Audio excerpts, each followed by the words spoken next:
Welcome to Torchlight's Exceptional Parenting Podcast, where we talk with the nation's top experts about today's toughest parenting challenges.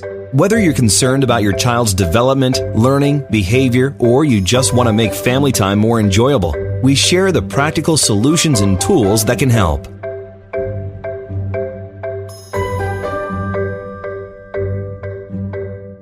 Everyone, and thank you for joining us today for this special edition of our podcast brought to you by Torchlight, which sponsors both our Exceptional Parenting podcast hosted by me, Stefanie Boucher, and the Illuminated podcast hosted by my friend and colleague, Lenore Tracey. Hi, Lenore. Hello, Stefanie. Thank you for having me. I'm so happy to have you. I really love it when we get to do podcasts together. Glad you're here. It's amazing. The concerns of caregiving cross a lot of boundaries when it gets right down to it. Well, the reason that we're here together today, instead of going off to do our own podcasts, is that we're going to be discussing a topic that impacts very deeply, I might add, and as Lenore noted, every person I've ever met, and of course, those I haven't met. And that topic is sleep. Humans are designed, of course, to spend a third or more of our lives sleeping, yet few of us in our culture do because it's hard to come by for all kinds of reasons. And guess what? Too little sleep is not a good thing, as many of us know. And of course, according to today's guest. So if it's you that isn't sleeping well, a spouse or partner that isn't sleeping well, or someone you are caring for that isn't sleeping well, whether that individual is 8 or 80, we want to offer you some insight and provide tips on how to get a better night's sleep. We are here with clinical sleep educator and behavioral therapist, Rick Clerici, who is the founder of Clear Mind Systems. Rick conducts sleep and wellness programs and gives talks in corporate settings and universities around the country. And he also conducts individual sleep coaching through Clear Mind Systems. Rick, welcome to the show. We are so thrilled to have you here today. Thanks, Stefanie and Lenore. Nice to see you both. Very nice to see you as well. I've been very eager to have this conversation with you because I can't think of a single person that I know who doesn't complain about the sleep they're getting in some way, or rather the sleep that they're not getting. And in fact, sleep has become a much bigger topic, both in the media and in medical and public health communities over the past few years than it seemed to be in the past. Yet sleep has always been important. Why do you think that we are talking about it much more frequently now? Maybe it's becoming much more evident. I think we valued sleep in the past. I think our ancestors valued sleep as much as they didn't have a lot of science around. We know more about sleep than we've ever known. The science is great. Sleep medicine is a very accurate science. It's done a lot of work over the past 50 years, and yet we've never slept as badly as we have, as far as we know, looking back into the past. And so perhaps it's just gotten so bad that finally we have to talk about this.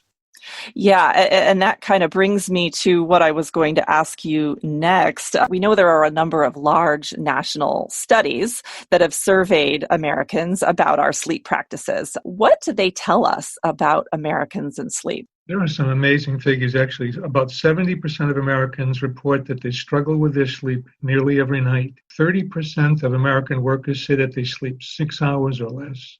Only 18% of teenagers are getting the optimum amount of sleep, and children between 3 and 11 are getting somewhere between 2 to 2.5 hours less sleep per night than recommended. So sleep is across the board not happening for us. Wow. Does the quality of the sleep that we're getting differ by age? I mean, you mentioned the little ones getting 2 to 2.5 hours less sleep than they really need. Who is experiencing the largest sleep deficiencies, and why is this happening? Well, it's mostly kids and teenagers who are actually having the most problems. Adults are having problems also, but not quite as bad. Maybe it's because we were brought up in eras in which sleep was valued more and regulated more. We also maybe grew up in eras, as we found out today, as we played with our devices and our technology, that we weren't as intruded upon by in technology as young people are today. So amazingly enough, even though sleep is generally easier for young kids and teenagers, actually they are the ones suffering the most. And this is during developmental periods of time when sleep is even, in a way, more important. I'd like to talk a little bit about how our sleep culture has changed and what types of things are keeping us awake at night. And you're mentioning kids here, and I can tell you just through observation, because I have 2 adolescent children and watching them sort of grow up in this era, there are so many more distractions electronically to keep them awake, right? I mean, I don't like to let my kids be on their phones super late at night, but I hear from them that they have classmates that are up until 1, 2, 3, even sometimes 4 o'clock in the morning, texting each other on social media, that type of thing. And I'm not really sure at what age that's starting, but clearly that's playing a role. Also, there are simply more ways to entertain yourself late at night than there used to be. I know when I was growing up, there was really nothing worth watching on television, for example, past 11 o'clock for most young people. But now, of course, you have on-demand entertainment at any time of day or night that you could want. And it's very, very entertaining. So what are your thoughts on the things that are keeping our kids and our teens awake and maybe how we can mitigate that? You bet. Well, part of it is, smartphones are really, they've entered into our lives, become central to almost everything from bill paying to social media to learning now. 68% of kids bring their phones into the bedroom at night, and a third of them keep them in their bed throughout the night. It is really disturbing. There was a study done at Harvard Medical School on the effects of smartphones on kids. It was actually done with adolescents. One group who spent the night in sleep labs, so individual sleep labs, where we measure absolutely everything about the body, from O2 levels to brain waves, exactly what stage of sleep, everything. It's just amazing. And then another group who slept in another wing in their sleep labs. One group had a smartphone on their nightstand, though they did not make or take a call. They slept 50% more fragmented sleep than the group who did not have a phone at all in the room. Just the presence of the phone, not even using it, made them stay up in stage 1 transitional sleep. That's a stage of sleep that should comprise about 5% of the night.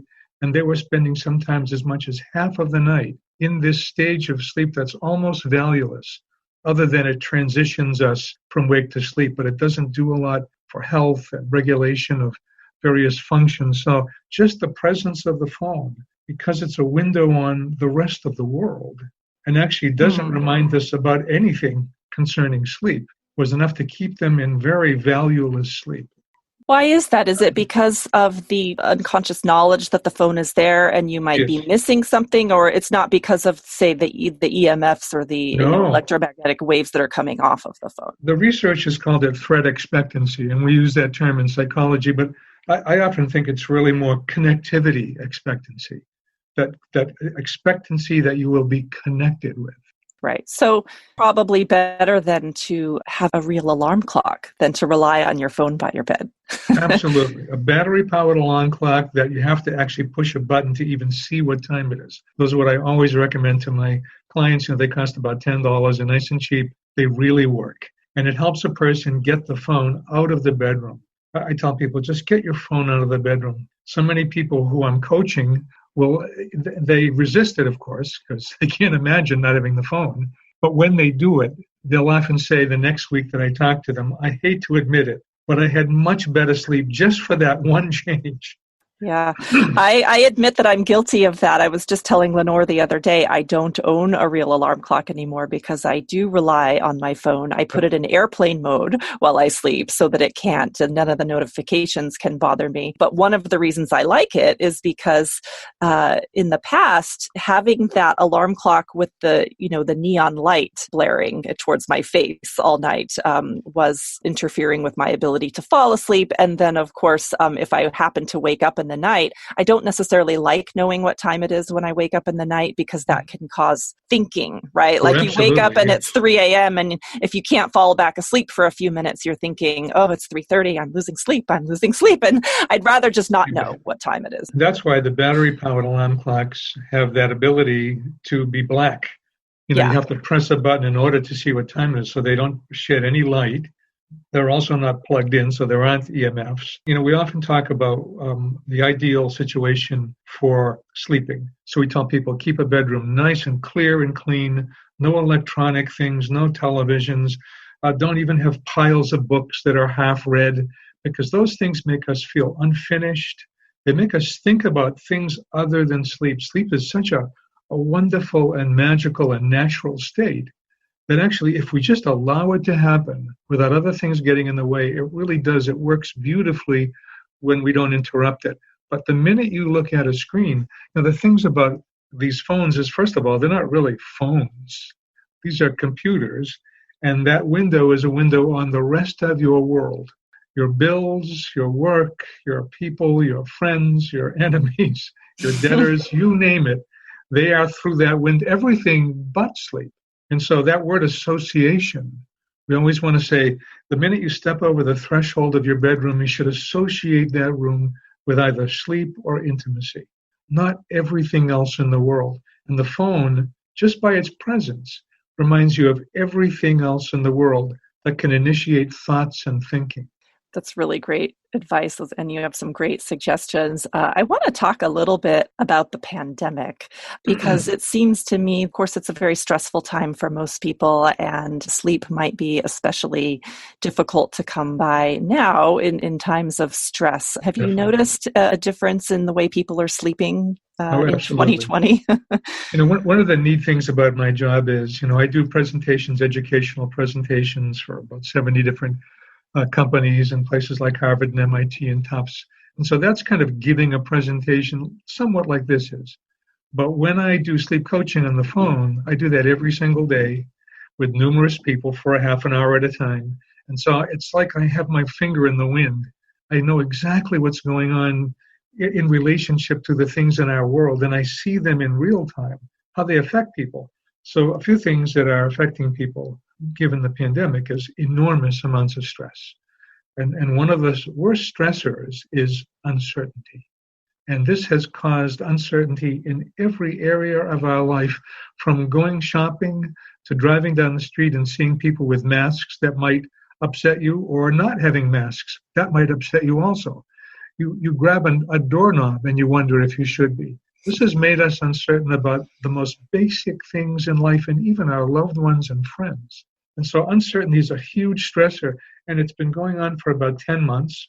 We're not dealing with it terribly well because it's a new kind of challenge in a way.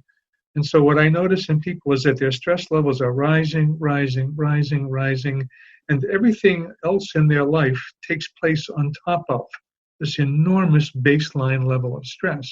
And people are not learning how to release it, because I think we've almost become accustomed to it. The other problem is that it's changed the way we schedule things. And so we often say to people, sleep is it's a kind of a scientific chemical process, natural. I often say, in my household, I'm a cook. My wife is the baker. Cooks can do anything they want. In midstream, I can decide on black beans rather than kidney beans, or I can create a sauce or let it be dry. But baking is very specific. If it says let it rise for 2 hours, that means 2 hours, not an hour and 40 minutes. If it says cook it in a 300-degree oven for 1 hour and 5 minutes, you need to be exact or else it's ruined. Sleep is kind of like baking.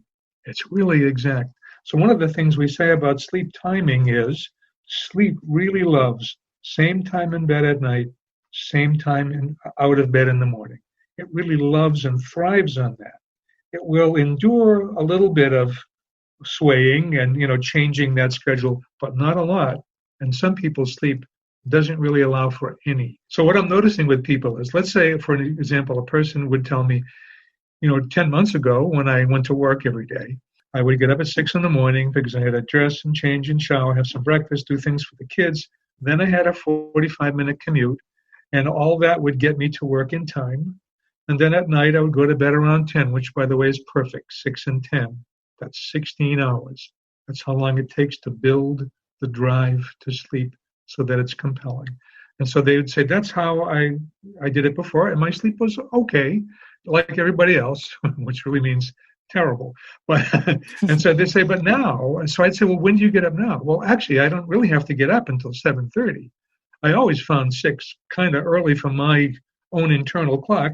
So now I get up at 7:30. I still have plenty of time to do things. And at night, I used to go to bed at 10, so I still go to bed at 10. But I have a terrible time getting to sleep. And I've kind of already given you the answer. It takes 16 hours to build the drive to sleep. Now you get up at 7:30. You need to go to bed at 11:30. Even though 10 kind of fit with your husband or your wife and your kids, and it's kind of the way you liked to go to bed, that was a good time for you. But now it's an hour and a half too early. And so you go to bed, you're maybe tired, but not really sleepy. You get restless, you fall asleep for seconds at a time, then you begin to get concerned about it, and then you call me, your sleep coach, and you say, my God, I can't go to sleep at night. And so sometimes it's as simple as that. So I help a person decide, so maybe you should continue getting up at 6. Maybe you're going to go back to work pretty soon. And so you want to be back on the old schedule because it really did work for you. Or if you're going to continue getting up at 7:30, you really need to wait till 11 until your sleep drive is compellingly sleepy. And it's funny, the minute we change that for an awful lot of people, it's a huge difference and immediate too, that night. That certainly is the case for me. Going to bed early has never worked well. It's the case for me that when I go to bed early, I end up being awake even longer than if I had just gone to bed at my normal time. So I get less sleep. So that's a great point. Why is it so important that we address our sleep deficiencies? What are some of the more significant effects of chronic sleep deprivation? Well, sleep really is the platform for all of our physiological, emotional, and cognitive health. So that's how big it is. It's the platform, like the foundation for everything. And if that foundation is off, all of those different areas of life are off. One of the reasons that sleep has escaped sort of our notice in a way, and escaped the proper attention from medicine, is that it includes pulmonology, cardiology, psychiatry, every area of our health. And these are all, of course, individual specialties. They're all profoundly, foundationally supported by sleep or diminished by sleep. And that's one of the reasons that sleep medicine had to become its own discipline. And it's really a relatively new discipline. It's because it affects everything from blood sugar levels to heart rate to breathing. Everything is affected. And then, of course, our emotional stability. Sleep problems are a major cause of depression and anxiety, high blood pressure, difficulty with blood sugar regulation, obesity and overweight. It's so foundational for so many conditions. And that's why the message about that is, if we address sleep, we're really addressing everything, even immunity. An important note aside because of the pandemic is that a study that was just recently done in 2018 compared two groups of sleepers. One group identified themselves as always sleeping 6 hours or less. One group identified themselves as always consistently sleeping 7 hours or more. That group had 4 times the resistance to infection as the group sleeping 6 hours or less. So this is also immunology. Our strength and activity and the vigorous nature of our immune system is based on and supported by proper sleep. So it's huge. That is pretty amazing to think how powerful sleep or lack of sleep is. And as you were listing all of the body systems and the areas that are affected by lack of sleep, I wanted to bring up, because it comes to my mind, and the people that I often speak to in the Eldercare Illuminated podcast, the research that has suggested that poor sleep is correlated with a higher risk of developing Alzheimer's disease. And Yes. So many people are caring for someone with a dementia right now. And so there's another thing to worry about. Any adult son or daughter who has taken care of or is taking care of someone who has Alzheimer's is, of course, up at night worrying about their caregiver duties and then worrying about whether they in turn will be developing Alzheimer's when they get older. What is the current thinking about those two areas, and what can allay some of our fears, or what can we do with that information? Well, there was about 5 or 6 years ago, there was a system discovered called the glymphatic system. So it sounds like lymphatic, but it's glymphatic. And like the system, the lymphatic system that cleans out waste in the body, like muscle waste, the glymphatic system cleans off the toxic plaque in the brain. And we know that it goes all day, except that in sleep, it actually is 20 times more vigorous in the way it cleanses the brain. So to any extent that we get less sleep than we need, we're not cleansing the brain the way it needs to be cleansed. So, the good message is that mending your sleep and getting enough sleep, making it an absolute priority, that helps. Just to add on to that, how about the people who have turned to medications for helping with sleep? Are they truly helpful? Do they help that lymphatic system do its job, or is that just a Band-Aid that masks the problem? It's kind of a Band-Aid. It's a searching for a too easy answer. We look to pills for too much. And if it weren't so easily affected in a positive way, when you know how to do that, then I would say yes. But very seldom do people need medications in regards to sleep. It's a shame that people do it. And some of the medications are not providing the proper amount of sleep or the proper staging of sleep. For instance, the glymphatic system is vigorous in stage 3 restorative sleep. And we should get about 20% of our night in stage 3 restorative sleep. But a lot of people don't get that much for different reasons. Stress is one of them. We know that it diminishes the amount of that stage of sleep. And some of these medications may too. I'd be curious to know, how does the amount of sleep that one needs, how does that differ by age? Well, we know that, infants need 16 hours of sleep up till about 6 years old. In that 3 to 6 area, we're talking about 11 to 12 hours of sleep. Teenagers need 9 to 10 hours of sleep. Only 18% are getting that. When we talk about optimum sleep, we're really talking about how much sleep it takes to develop and behave normally. And so when we don't get enough sleep, we are not developing normally and we're not behaving normally. And so sleep for kids is an enormous issue, and they're not getting nearly enough. Somehow we as adults have lost what a lot of our parents and grandparents had, which was kind of a strict sense of the absolute importance of sleep. You need to go to bed. You need to get your 8 hours. We now know for adults, it's 7 to 9. It really depends on the person. It's a pretty personal number.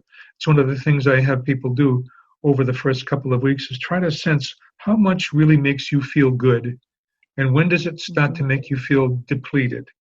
And a lot of times people will say, I think I've arrived at 7.5 works for me. 8 doesn't make it any better, but 7, I can feel it. It's not enough. A lot of people are in that 7.5, 8 hours. 1% of the population are what we call genetic short sleepers and can get by on 6 hours or less. Only 1%. Everybody thinks that maybe they are the 1%, but probably they're not. That's the trouble. People want to sleep less, which is it's so sad that we've somehow arrived at this thought of, it's such a waste of time. I want to be doing and accomplishing and finishing tasks. We're oriented so on tasks and goals that we've lost our sense of the journey. And sleep is so rich with enhancing and developing I call it our ontology, our sense of place in the universe. When in sleep, we plug into the universe. We plug into the collective unconscious. We plug into our own unconscious. And it's a really rich and important place to get as much as you can of, really. Yeah, I'm always very interested in the differences that people have in sleep patterns. It's very common, actually, for people to have a really easy time falling asleep, but then they wake up around 2 or 3 in the morning and can't go back to sleep. And I've even heard theories that some people are maybe genetically built to sleep in shorter shifts. Like, for example, 2 4-hour chunks with an awake period in between. It's called bimodal sleep. Most of us are monomodal. Cats are polymodal. Parrots are also polymodal. No, kidding. So most of us sleep in one big piece, but a lot of people want to sleep in 2 pieces. back when there was a lot more darkness and a lot less light, it was compelling. It's 4:30 in the day. It's dark now. If we didn't have interior lighting, which we've only had since 1890, in the 300,000 years of human history, that's nothing. And so for almost all of human history, at 4:30 this time of year, it's dark. And it's dark until about 6:30 in the morning. That's enormous. And so people and they worked more physically. And so they probably went to bed around 8, slept till about 12, got up and did things for a couple of hours, went back to sleep and slept probably to about 6:30. And that was normal to them. We do think that some people seem to be genetically predispositioned to sleeping in two pieces. So when I see that in coaching, and I get a person to realize that this is actually not a problem, if we honor it, allow for that 2 hours, but don't spend those 2 hours on a screen of any kind, they're going to find that they get the 8 hours probably over a 10-hour period, and it's wonderful. Sometimes as soon as they realize it's not a problem, it's okay, and you can make it work, but just from the field of chronobiology, we get a lot of these answers. What has affected our sleep? Why has it gone down so quickly and so much in the past 70 to 90 years? And it's because the introduction of artificial light. Human beings, our bodies tell time not from a clock, but by the absence or presence of light. Light causes us to create certain kinds of hormones. It times the creation and the release. Darkness does the opposite. Human beings need about 12 hours of light and 12 hours of darkness. But we get 4 to 6 hours more light than all our ancestors and 4 to 6 hours less darkness. And it has caused havoc in our scheduling of sleep and our awareness of sleep, because light makes your brain produce 15 different alerting chemicals that make you feel like thinking and being awake. And if it's 12 o'clock at night and you're getting that much light, it will do it then too. So it almost seems natural to stay awake. We just don't realize we're getting way, way too much light. Does it help to keep the house dim? Absolutely. At night? Like just have the lights on, but dim them if you can? That's what I tell people. Take a look at how much lighting you have. I think up until the time we learn this, we think, well, the more light, the better, isn't it? But no, it isn't. So I tell people, take a look. Obviously, have enough light so you're not tripping over things, but get all of your lights down. And then in the 60 to 90 minutes before you go to bed, that's the exact time that your pineal gland will make enough melatonin to get you through the night. Melatonin is interesting. It's an interesting hormone because it helps us to cool our core temperature. That's what you do when you fall asleep. So it doesn't really make you fall asleep. It's not a sleep aid, but it cools the core temperature so that you can sleep. And then it tells the brain to stop thinking, which is enormous. Most people go to bed in that very time. They get the most light that they get all day because they're on a screen of some kind. And that's the most powerful light, loaded with blue light, which actually can tell your pineal gland that it's noon and do not make any melatonin. It tells the other parts of your brain, continue to produce noontime thinking chemicals, and then we go to bed. So we go to bed where one sleep drive, it's called the homeostatic sleep drive, takes 16 hours to build. That's kind of an independent drive. So you can be really tired and sleepy, but in your brain, you can have the chemistry of noon. And most people we find is when they go to bed, they have a delayed circadian rhythm of about 90 minutes. So they may fall asleep, but in an hour and a half, they wake up with a brain full of thinking chemicals. And they can't believe when they look at the clock and think, gee, I only slept 90 minutes. How is it possible that I feel this awake and this alert, and I can't possibly have gotten enough sleep? It's because the chemistry is so far off. It's incredible. I often tell people, that's a time when we often would like to get entertained. So people watch TV, or they get on their computer, or they game, or they get on their phone. And I just say, in that period, turn on an Audible book and turn the lights off. Or turn on a podcast like this and learn something.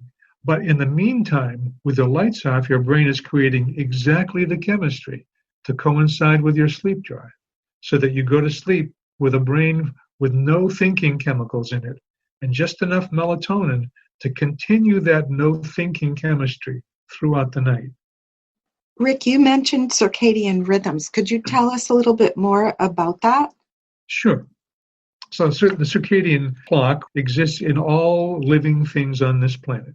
Everything on this planet, from insects and plants to animals and humans, has an enormous system inside that's about the production of various kinds of chemicals, appetite chemicals, the chemical leptin that actually helps us to control our appetite, 15 different thinking chemicals, blood pressure chemicals, lots of different things. And that production and release is timed by light and dark. Light does certain things, dark does other things, and also inhibits certain things. And so the circadian clock is that part of us that tells time only by light and dark. And obviously, because we can manipulate light and dark, we can get light at the absolute wrong time. We can also get dark at the wrong time. I don't want to demonize light. Light in the daytime is a wonderful thing. I tell people in the morning, get up in a black room that is so black you can't see the furniture from your bed. That's the gold standard. But then as soon as you get out of bed, go into the room that's the brightest, have your first beverage of whatever you have in a bright, bright window, get all the sunlight you can, because that will turn on that circadian clock, make it vigorous in the morning so that it produces ghrelin, the one that makes you want to eat, get hungry, and then the 15 different chemicals that make you alert in all kinds of different ways, so that through the day, when you want to be alive and awake and thinking and functioning, it will be vigorous, so that when the evening begins to come, it wants to slow down because it worked so well in the daytime.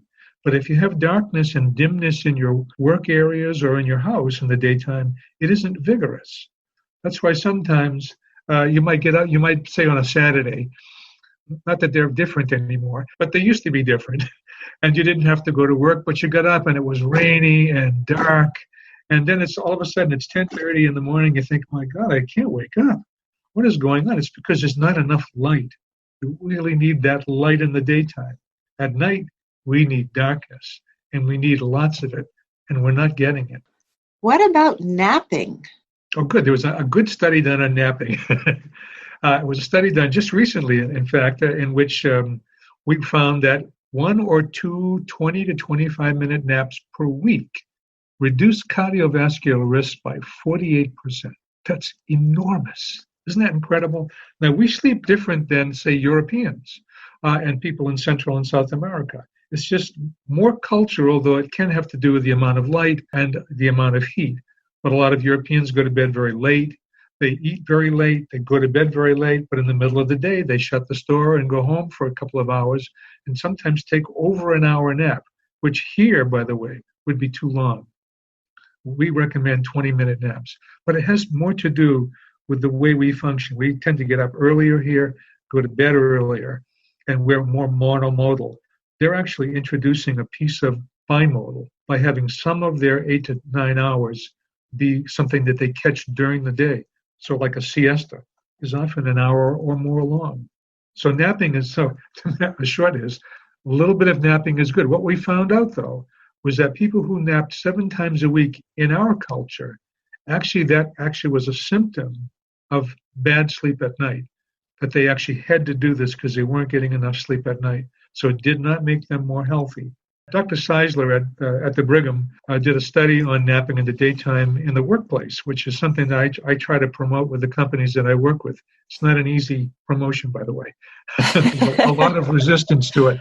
And so what he found was that people who took a 20-minute nap in the afternoon in that circadian window from 2 to 4, that period where all of a sudden you go, oh, wow, I could fall asleep if I put my head on the desk.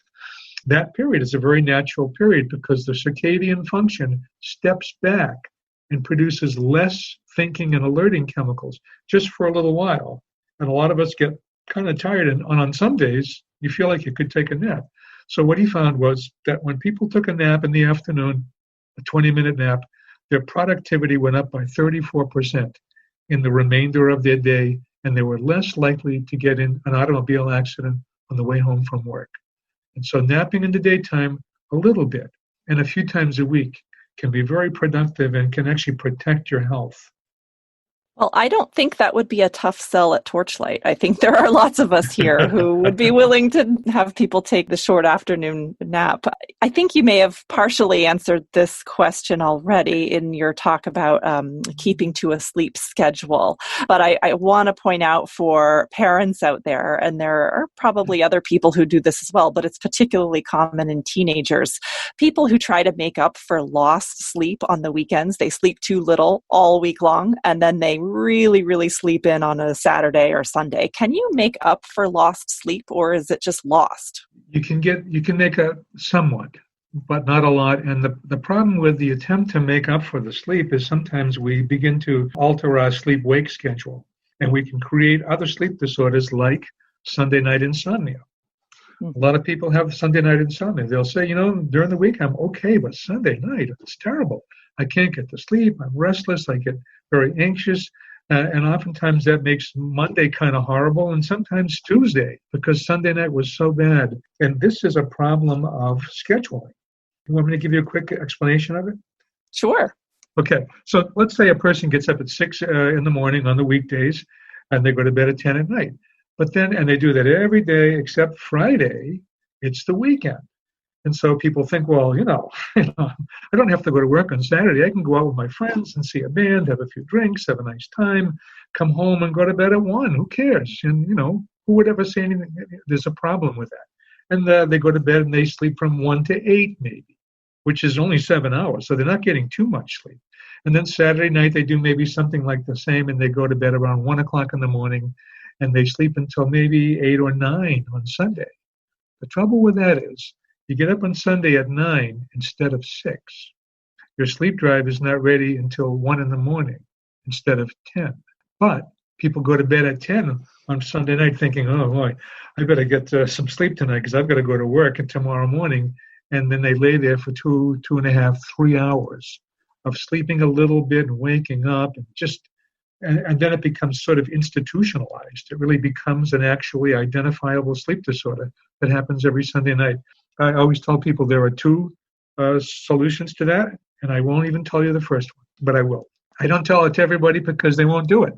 And the solution is go to bed and get up at the same time every morning, no matter if it's the weekend or not. So then they would say, you're right, I won't do that. So then I just say, do whatever you want on Friday night, do whatever you want on Saturday night. But on Sunday morning, get up at 6. Because at 10 o'clock, your sleep drive will be ready to work really vigorously. In fact, after what you did Friday night and Saturday night, it'll probably be ready about 8:30. And it's funny how people can tell me they've had this sleep problem for years, and they try this, and within 2 weeks, it's gone. Wow. As long as they do this, either same time every day or get up at 6 o'clock on Sunday morning and make their sleep drive work properly instead of getting up at 9 or 9:30. Thank you. So some people become sleep deprived as a result of their caregiving responsibilities, and that can be a result of parenting a very young child, like a newborn. Anyone who's had a newborn knows what that's all about. Or your teenager, where I remember when my kids were old enough to be going out on their own in the evenings, and I did not really get into that good sleep until I heard the click of the door and knew that all the chickies were back in the nest. And then, of course, if you're taking care of someone who has their own sleep challenges, like a parent with Alzheimer's who, if they live with you, and more people are being reluctant to have somebody go into a residential facility during the pandemic, but it is very typical for someone who has dementia to have either flipped their days and nights or to just not be sleeping well. And so you can have your regular hours, but your sleep is disrupted repeatedly during the night, whether that's a newborn or somebody else getting up. So what can we do? Or is there any special advice if that's your life and you can't do anything about that? I think that there's good questions. It's a pretty complex question because those are all pretty different, even though they may seem similar. So with a newborn, that's going to be over soon. But I always tell people, make sure as a couple, if there are 2 people involved, that you share this. So that it isn't just the woman who gets up every night, or isn't just the man who gets up every night, but it's one or the other. and you share this kind of thing. I think it's also important to just make an overall rule for yourself. My sleep is absolutely essential. It's like food and water. I'm not going to do without it, even if I have to alter or take away from parts of my life elsewhere. So I just need to get my sleep. If it needs to be kind of bimodal, that can work. You don't even need to be genetically predisposed to it, but we've got to create the time that we need for our own sleep, and we need to help protect the sleep of the other. And also, I warn people about shortcuts. Sometimes people take a child or an infant into the bed with them. It doesn't work well. It's not good for their future sleep. Don't rock them in your arms until they go to sleep, even though it seems like a shortcut, because they will actually become dependent on movement in order to sleep. And they will develop poor sleep habits throughout life. Sometimes we actually trace adult sleep problems back to childhood. Things like the parenting that was a little too strict, where every night was a fight. So now the person is 70 years old and they're saying, but I still feel free and childlike when I stay up until 2, because they're still rebelling against having to go to bed at 8 o'clock, 65 years later. So I always tell, be really good but careful that it doesn't become a combative fight every night, and that maybe even teach children about sleep. The other thing is, don't take the shortcut of using light as a way of making someone feel safe. Light at night is dangerous because darkness protects us against cancer. Light actually takes away that protection. And so don't just have a night light because they feel safer. Try to use auditory soothing, singing a song, reading a story, talking from a distance near the door until they fall asleep, but not getting in bed with them or rocking them or touching them, really, because they become dependent on that. Now, I'm sure that this is not as true for older adults or people with dementia. So this is really a broad, rich program. But I think for the caregiver, they just need to say to themselves, however I get the sleep I need, I've got to get it, even if it takes pieces in the daytime or has me bringing some help in at times so that I can get sleep. Because making myself sick over time is not going to help this person that I take care of.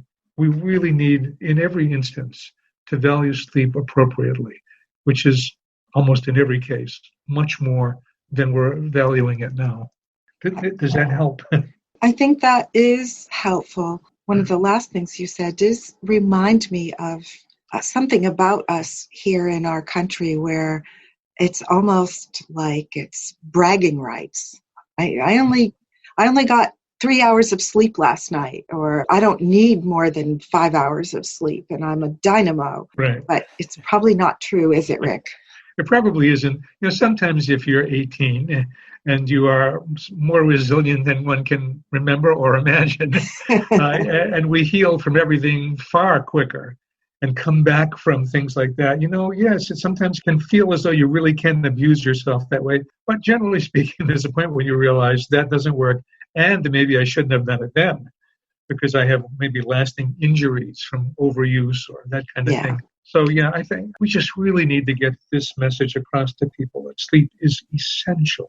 And one of the proofs of it is something, Stefanie, that you said in your first opening line was that, you didn't say it quite like this, but if you're 60, you've slept for 20 years in your life. If you're 90, you've slept for 30 years of your life. And that is not wasted time. We're built that way because that sleep is an essential, rich, powerful part of our life that makes us who we are, that connects us to things that we can't see and parts of ourselves that we're not always even aware of. When we lose that connection, we lose something very important about who we are as human beings and how we treat each other. So there are things about the value of sleep that are really invisible and hard to sense, but they have to do with things like empathy and intuition, powerful parts of being a human being, and an immune system that is still much more complex than we will ever understand. But it is so supported in so many ways by sleep that we need that sleep. So I like the way you said, a third of your life is spent That's right. sleep, and it is for a purpose. Yeah, I love that. I know we're getting short on time. I think that as we wrap this up, I want to ask, what about plain old stress? There's so much of that going around right now, especially. What suggestions do you have to help people sleep even though they go to bed feeling very stressed about whatever's going on in the world, in their life, it's hard to stop worrying. So there are two presentations that I give to corporations. One is called Deep Relaxation for Better Sleep. And so it teaches relaxation strategies and techniques and breathing techniques that help people get more relaxed and thus get more of that restorative sleep. And there's a new one that I have, it's called Finding Sleep, Peace, and Immunity During Challenging Times. And in that, I talk about a lot of the things I've talked about, how all of a sudden you change your schedule and didn't realize it. And part of it actually was kind of neat, but then part of it didn't work. And I do a guided relaxation. I teach people ways of mindfulness, ways of being present, just little exercises like the importance of breathing in and out through the nose, kind of getting rid of mouth breathing, which is actually not the way we were built to breathe. And it makes a big difference. People begin breathing less times per minute. They begin to trigger the relaxation response, which is really important. And I think this is more important than it has ever been because of the amount of stress that we're under. And so anything you can do to relax, whether it's watch a fun movie or a comedy, listen to a relaxation recording. When I coach people for sleep, I email them a recording called Better Sleep that involves my voice and a guided meditation around sleep. And it's a huge piece of how they get better. Podcasts like this. Audible books are wonderful. It's like having your mom sit there and read you a story. And you can have the lights off, and you don't make it that far usually.